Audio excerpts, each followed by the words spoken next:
See that? So this side's a tad bit short.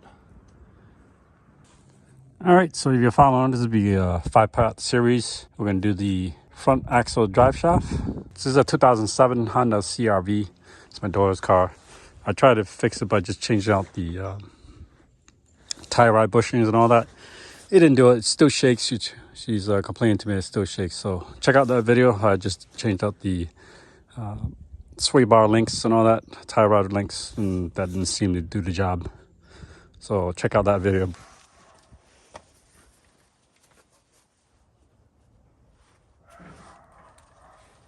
You need to remove this 12mm brake line hose bracket holder. It needs to come off this strut, and then you got your 19mm bolt, and then you got 22mm nut on this side. You want to kind of count each other. That you break this loose with the air impact, and then there's a clip back here. Remove that clip so it detaches itself. No fastener here. We just take that out. These are pretty rusty.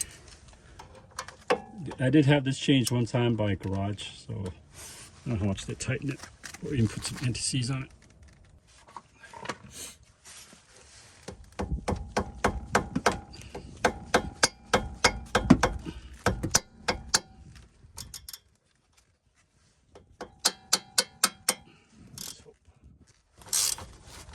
I will reuse these bolts. I'll put some anti-seize on it. Yeah, it's pretty seized up in there. This is our bead sensor. This is what this is.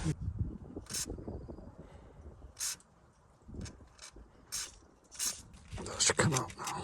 Yeah, like butter.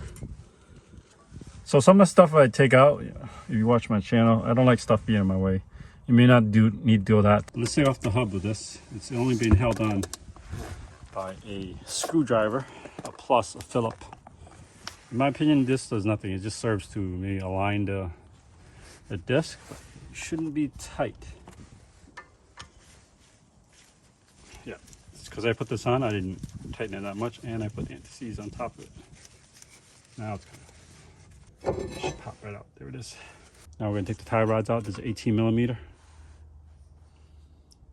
and that would be torqued back to 40 foot-pounds with the carter pin. Right there. 18mm. You want to take the carter pin out, and then we do put it back. It's gonna be 40 foot-pounds for that tie rod. And just to understand, I'm not gonna twist this around too much, because if you do that, you're gonna have to mess with the alignment, and you have to get this whole car line. I'm not trying to do any of that today.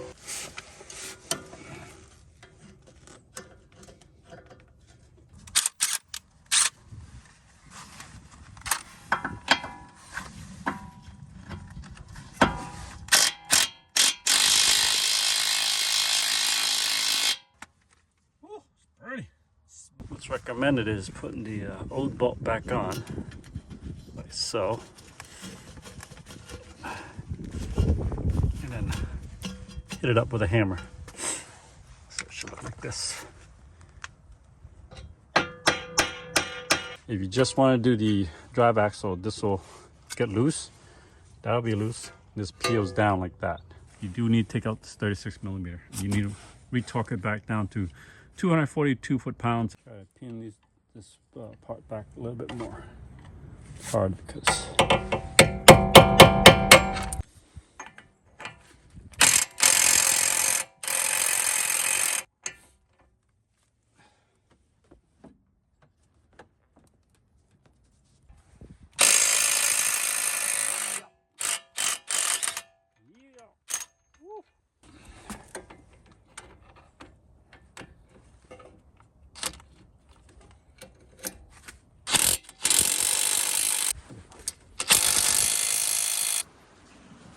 so I don't know if you can see it on camera. So I got this from TRQ from Amazon. I'm a fan of their channel, but these parts, I don't know if they sourced them out somewhere. It's just a tad bit short. This is the OE. This is from my local automotive place. And this is TRQ from Amazon. It's just a tad bit short. And I'm gonna line up the bottom here. And you can really see at the top. See that? So this side's a tad bit short. This is the OE on the right, on the left, with the green assembly glue from Amazon. I got that when I did my transmission on my Toyota Tundra. It keeps the rings in center while you put it in. So I think this is a little bit too short. See it? When you put them side by side, just a tad bit too short. So I'm gonna go with the local automotive place. It was a little more expensive. This was $170. This is $170 for one. This was $190, $180 for two for pair. But you can see there's a little bit of a difference. You can see it here. Here not so much, but you can really see it here. See the difference here? So maybe it's just me. So we'll lube the drive axle with some high temperature lube. Lube up the spline and put it in here, into the steering knuckle.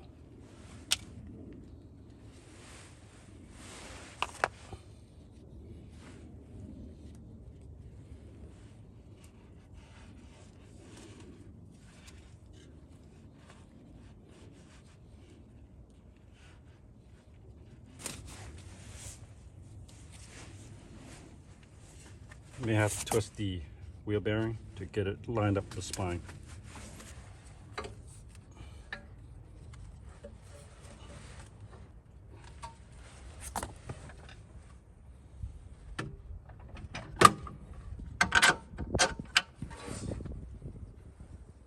Might as well put the tie rod back on too.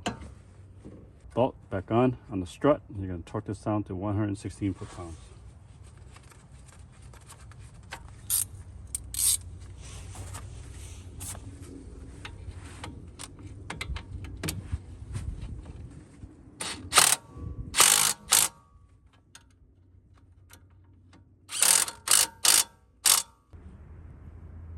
$116.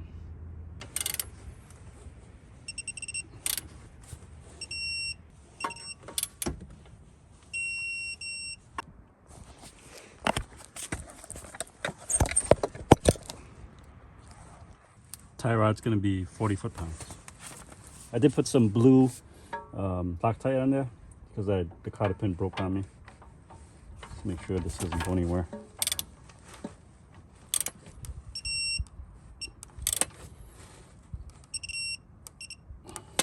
Alright, so we're going to torque this to spec to 242 foot-pounds for the drive axle. I got this idea from Brian Eslick from How to Automotive, but there's another way you can do it with the wheels off. You can use a pry bar to kind of counteract the torsion that I'm about to give it. So we put the wheel lugs back on. We took up the center cap. There. That way we're able to put the 36 millimeter in there and then torque it down. And 242 foot-pounds is what you want.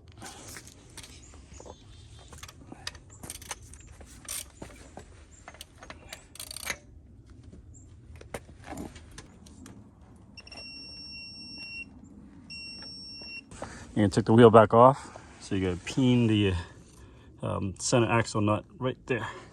You just peen it just enough so it doesn't back out on you.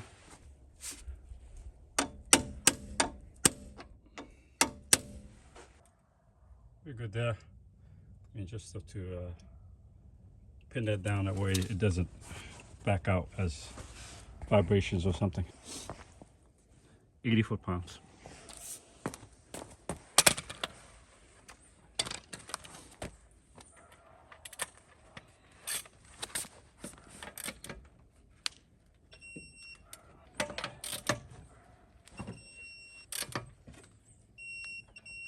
All right, we'll do the other side. We won't film that part. We'll do slowly losing daylight.